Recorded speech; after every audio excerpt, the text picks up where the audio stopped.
Seated on the dais with me, Her Excellency Deepu Moniji, His Excellency Hervé Jouvin, Captain Alok Bansal, President of India Foundation, my old colleague and good friend, Ram Madhavji, distinguished members in the audience today, ladies and gentlemen. It truly is an honor to be here at the Ideas Conclave of the India Foundation. I believe it's the 7th edition of this illustrious conclave. And the topic before us, India 2.0, rebooting to the Meta era. I see a lot of that has already been done by Ram Madhavji. When we entered here, we had artificial intelligence robots addressing us.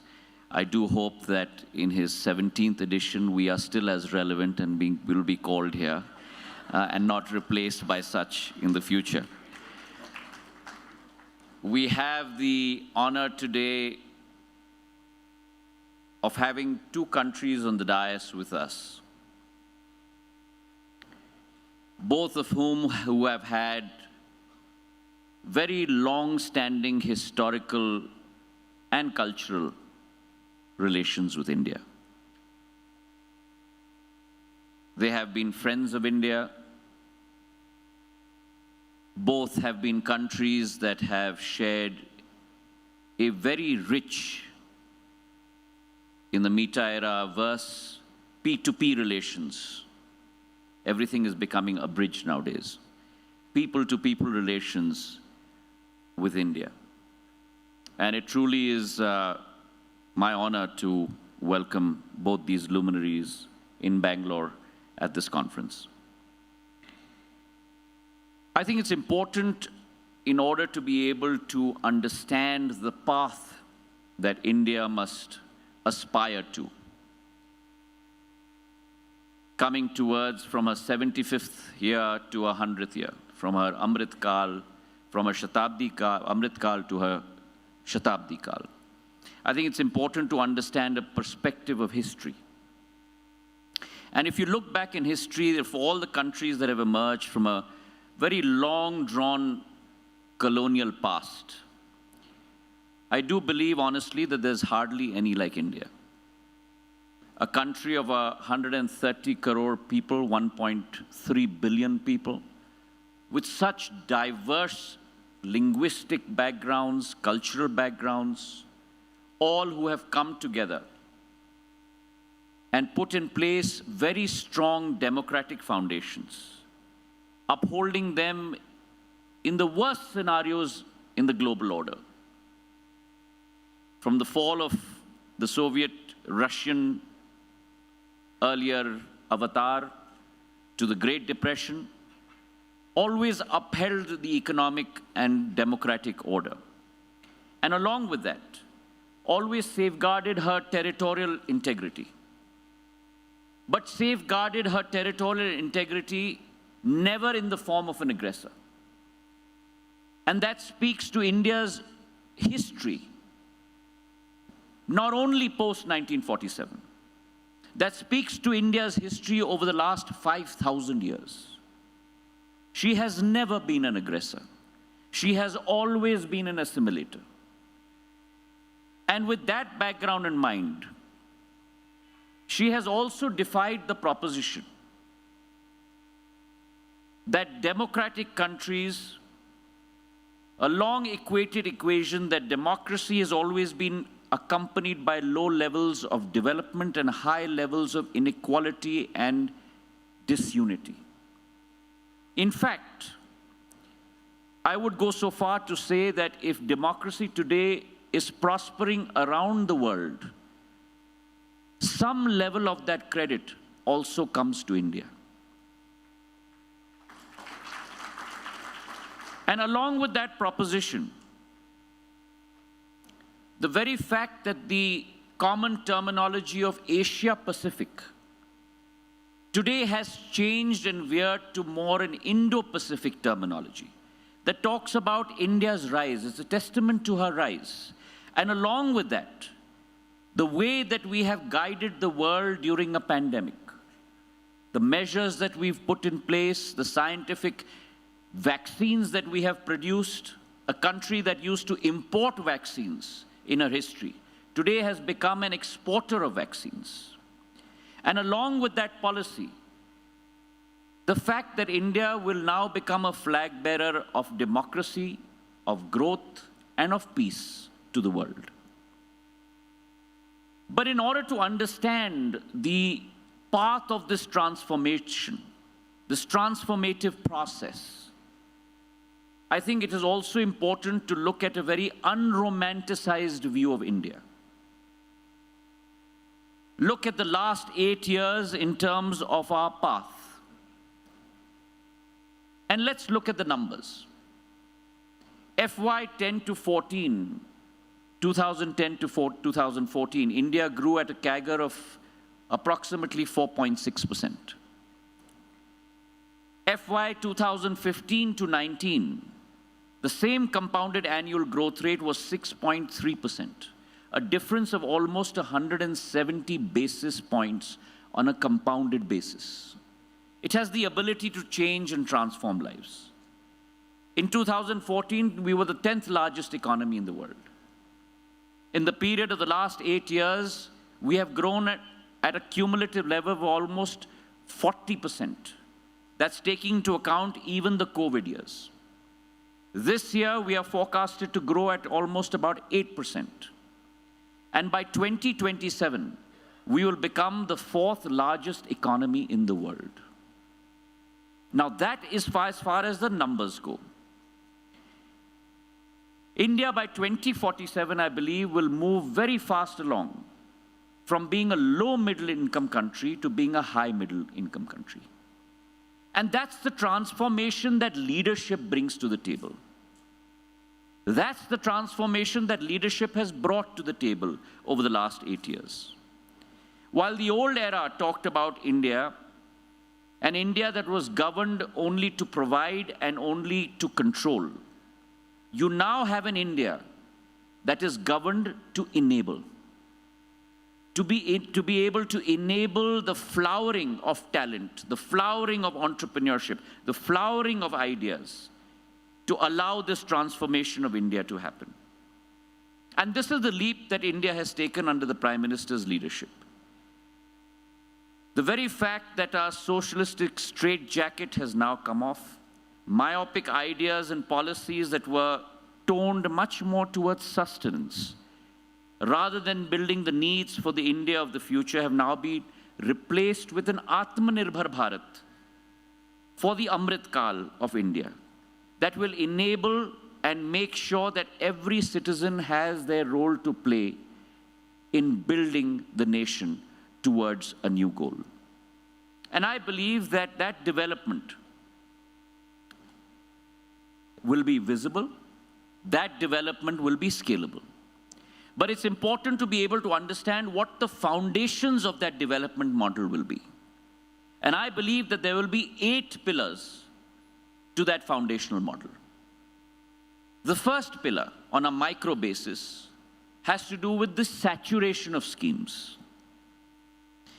It's very important, I believe, in any country to be able to empower our human resources to be able to achieve their full potential. And therefore, the thrust in the last 8 years has been on those areas of empowerment of our human resources, on education, on health, on power, on drinking water, on infrastructure. And if we look at the last 3 years alone, the last 36 years alone, this was an astounding statistic that through the direct benefit transfer scheme, close to about $200 billion have been transferred directly into the accounts of 950 million people in our country. The loopholes and the leaks have been plugged. Now, what does that mean? $200 billion sounds like a large amount of money with 950 million people. But look at the amount that has reached every single person in our country. $86 per person per year, transferred directly into their accounts. And therefore, I believe that by 2047, or even prior to that, you will achieve full saturation and full coverage, which means 100% coverage for all our schemes, whether it's Pradhan Mantri Awas Yojana, the Ujjwala Yojana, the Fasal Bima Yojana, power, infrastructure, the Nal Jal Yojana, across the board. And what will that lead to? That will lead to a huge leap, a transformative leap in terms of our per capita income. A per capita income of India, which was only at a low of 53,000 rupees in the year 2010 and 11, by the year 2047, will reach above 4 lakh rupees per person. That's 8 times multiple of what we used to endure in the earlier days. Along with that, I believe that the second most important pillar on a macro scale is to transform India into an infrastructure powerhouse. World-class infrastructure is the call of the hour for any developed nation. And if we look at our main problem, our main challenge today, the main challenge is the fact that logistics today, as a cost of manufacturing, is close to about 14% of GDP. That's the barrier that we need to break. That's the bottleneck that needs to be overcome. And therefore, along with that thought, the Prime Minister has brought about a national infrastructure pipeline in the form of Gati Shakti, where logistics will be streamlined. Infrastructure will be given a new fillip. You will have a common gateway and a common process by which highways, railroads, and trains all will be built along a common pipeline. And that, I believe, will transform India in the days to come. Let me just give you a vignette of what's happened on infrastructure over the last 8 years. On the highways front, we have built almost 150% of our original highway lengths prior to 2014. On the airports front, where we're today talking about civil aviation, Captain Bansal talked about connectivity not only within India, but between India and her neighbors. That's something that we are pushing in the Ministry of Civil Aviation extremely hard. We have just put out bids for international UDAN for connectivity with Bangladesh, connectivity with Burma, connectivity with our neighbors. But a surprising statistics that India had prior to 2014, only 74 airports in our country. Today, in 2022, over the last 8 years, we have built an additional 67 airports, seaports, and heliports. And so for that number has gone from 74 in 70 years to 141 over the last 8 years. And it is our commitment to you that by 2025, we will have more than 200 airports, heliports, and waterdromes in India. Now, what does that herald? That heralds that in the days to come, we are looking at not only I to D connectivity, international to domestic connectivity. We're not only looking at Metro 1 to Metro 2 connectivity, not the flight that I took from Delhi to Bangalore. These are very large metros. But we're also looking at last mile connectivity, because the growth in civil aviation, the growth in India, is no longer going to come only from metros. It's going to come from the development of Tier 2 and Tier 3 cities. That robustness is going to come from airports that never existed before. And therefore, it is our endeavor that we will have a network of Tier 2, Tier 3 airports in place with seaplanes and waterdromes and heliports, so that overall last mile connectivity becomes a reality in India. I was just in the US and Canada. and I had the good fortune of being exposed to the new reality in civil aviation. The concept of eVTOLs, electric vertical takeoff and landing vehicles. And we are already in conversation with a number of producers in the US and Canada, that as this technology becomes active, and as you all know, that civil aviation technology is first adopted by the Army and the Air Force. And when that becomes POC, proof of concept, then that permeates into the civil space. So today there are trials happening with the US Air Force and the Canadian Air Force with eVTOLs. As soon as they get FAA and EASA certification, we are going to try and ensure that they come and set up their manufacturing bases here. And in the days to come, much like the robots we saw today, we hopefully will have urban air mobility in the form of eVTOLs in India in the days to come across the length and breadth of our country. And that's the picture that I look at when I think of 2047 as far as infrastructure is concerned. The third pillar, which is equally important, is the pillar of digitization and technology being the new norm. The industrial revolution in the world took 20 years to permeate. The internet revolution took 10 years, starting from the ARPANET. But technology today is all pervasive. Moore's law is the norm. And in a period of months and in a period of years, what earlier seemed impossible is already being adopted as we go along. And therefore, in the area of technology revolution also, India has moved a long way down that curve. In 2014, we embraced digitalization with the JAM Trinity, Janadhar, Janadhan, Aadhaar, and mobiles. The combination, the Trinity, the combination of all three. And today, it's amazing to know that the amount of digitalization and the digital flow of currency today in India is equal to the GDP of 21 countries. That's the level that we have reached today. We have 1 billion people with biometrics in place. We have today 1 billion bank accounts. And that is going to be the path of the future as India becomes the cradle of innovation. Almost like a place from Star Trek. The concepts that are strange to us today but will become common parlance in the next couple of years. Robots, Internet of Things, artificial intelligence, drones, all across the board.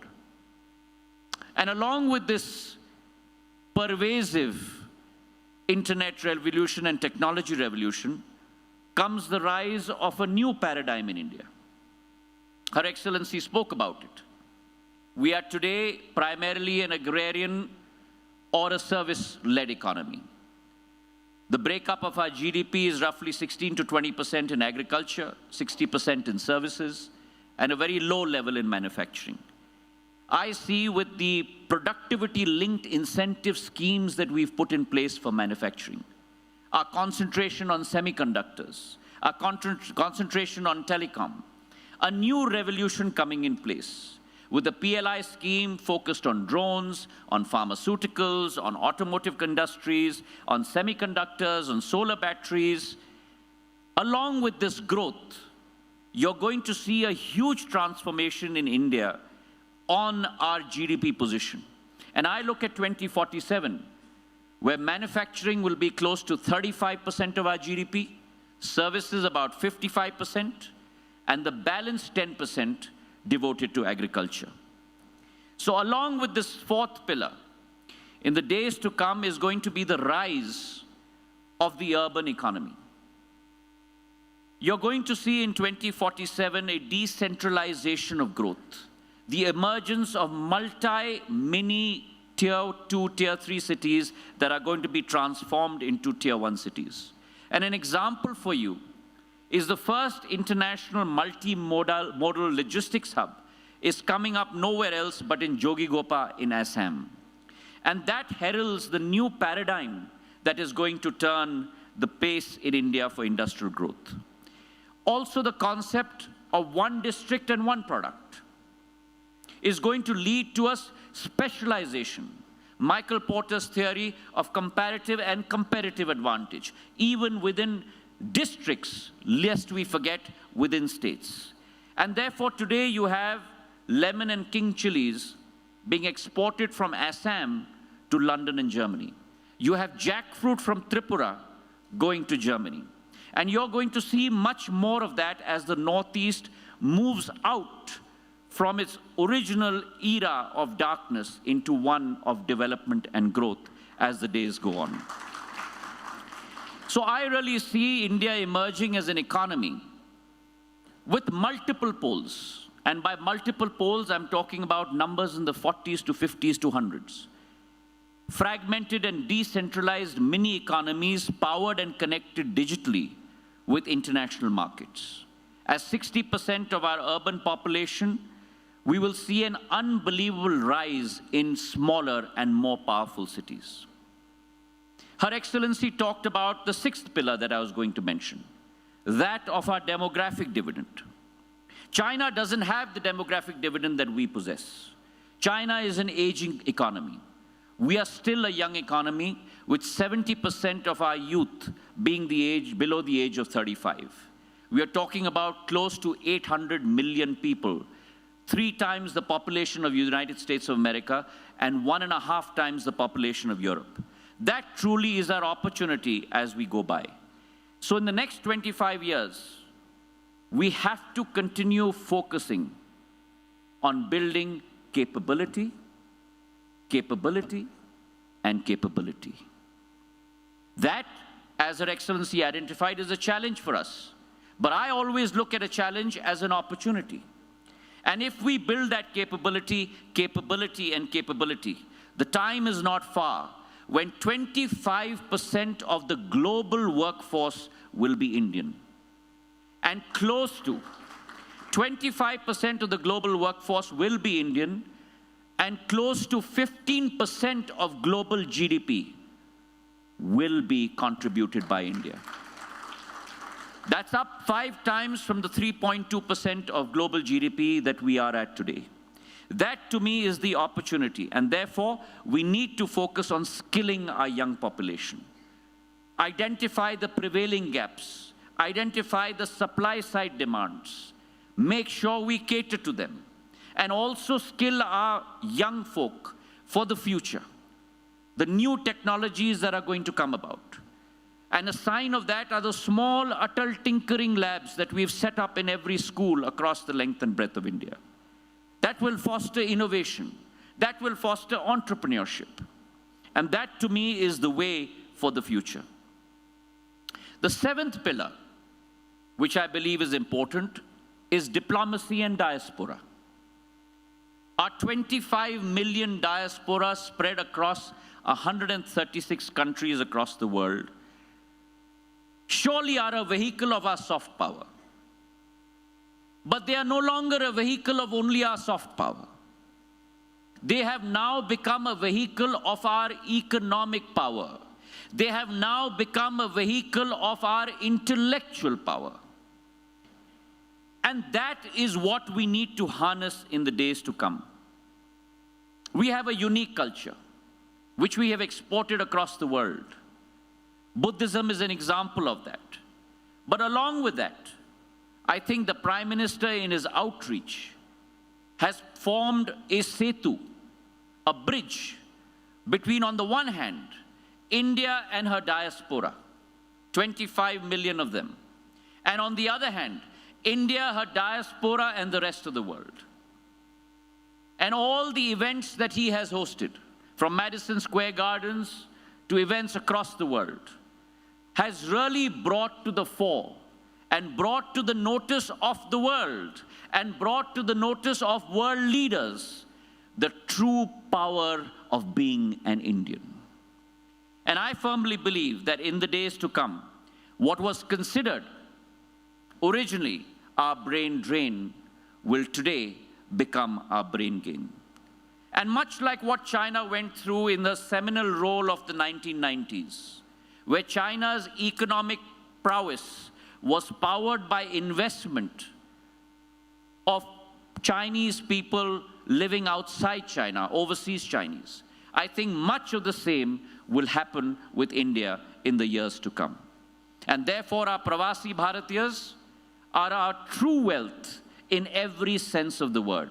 And I hope more of them rise to greater international acclaim in the days to come. The final pillar, ladies and gentlemen, is our global standing. And that brings me to a critical defining aspect, and that is the geopolitical climate, which is now incrementally favorable to India, thanks to our more than robust current foreign policy. And the recognition in the last 2 years that India has emerged as the pharmacy of the world. India has emerged as the growth engine of the world. When I say that we're expected to grow at 8.2% next year, we are going to be the highest growing economy in the world. The fact that we have achieved the target of crossing $400 billion of our exports.